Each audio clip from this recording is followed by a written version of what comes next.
What is up, guys? It's your boy Rondre 3000, bringing you episode 2 of the Rage Quit Diaries. Actually, this is more like part 2 of episode 1. But first things first, it's 1v1, kill confirmed on Aground.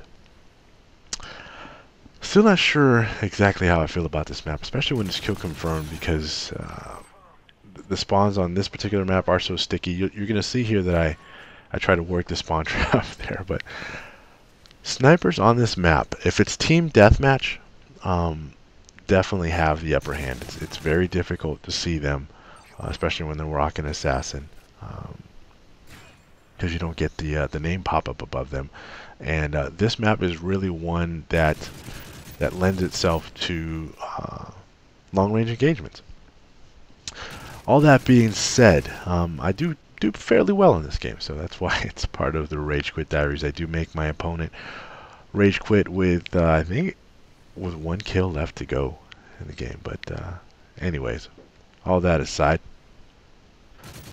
another thing I wanted to talk about is the video quality of this particular video. Let me know what you guys think. I'm using the same color correction settings, but this video was captured with my new Elgato, however you want to pronounce that, Game Capture HD PVR. I think it's still called a PVR. It's a new product from Elgato, and it's a lot smaller than my Hop HD PVR, a lot less wires, and I'm able to use HDMI cables, although the highest resolution it will capture is 1080i. Was a little disappointed it doesn't capture 1080p, but that's fine. I actually get turned on. Like I was saying, I actually capture in 720p instead of 1080i, but there's a lot less wires. Jury's still out on how I actually feel about this capture card. From the first few captures I've done, it looks pretty good. Definitely love having a lot less cables running around. I don't have to switch back and forth between either console when I want to record from the PS3 or the Xbox.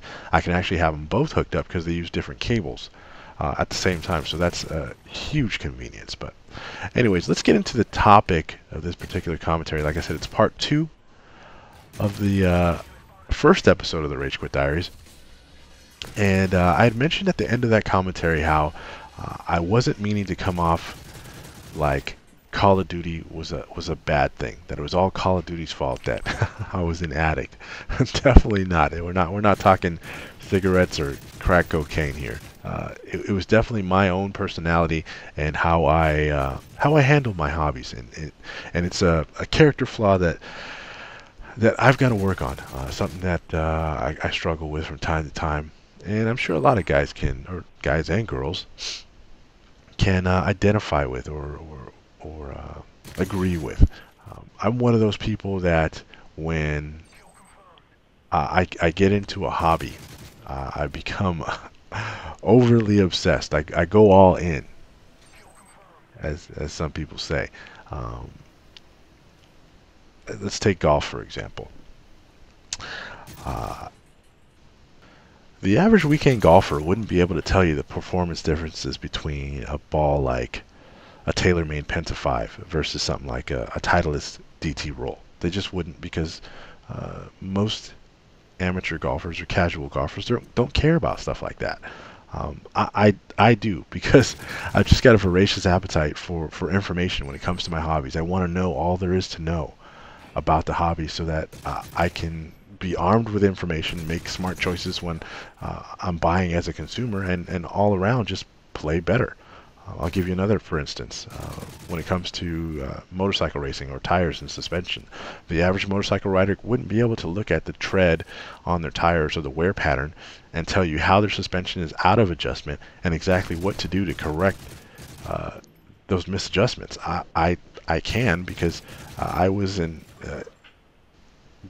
pursuing an amateur motorcycle racing license, so I wanted to know about suspension adjustment. That's one of the easiest ways to get faster, is to make the correct adjustments to your suspension so that it's working for you and not against you. That, and motorcycle tires are expensive. You don't want to be putting excessive wear on tires when you can help it. A good set of tires, if I remember correctly, could run you up to $400.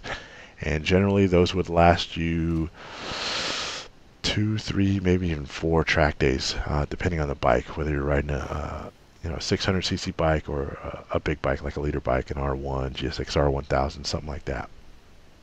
But again, I'm a nerd like that. I needed to. I felt like I needed to know this type of information, and that it would ultimately help me.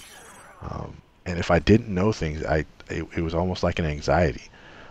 And it was the same with Call of Duty. I wanted to know everything there was to know. I was watching videos on competitive gaming, learning spawn traps and whatnot, which guns are better, which routes to take. That's just that's just the way I am. So I'm learning to deal with that and become a better person for it. I'm actually going to be playing some Call of Duty tonight. So wish me luck, guys. That's the end of this episode now, episode 2 of the Rage Quit Diaries. Hope you guys enjoyed the commentary and the gameplay. Hope you guys are doing well. Peace out.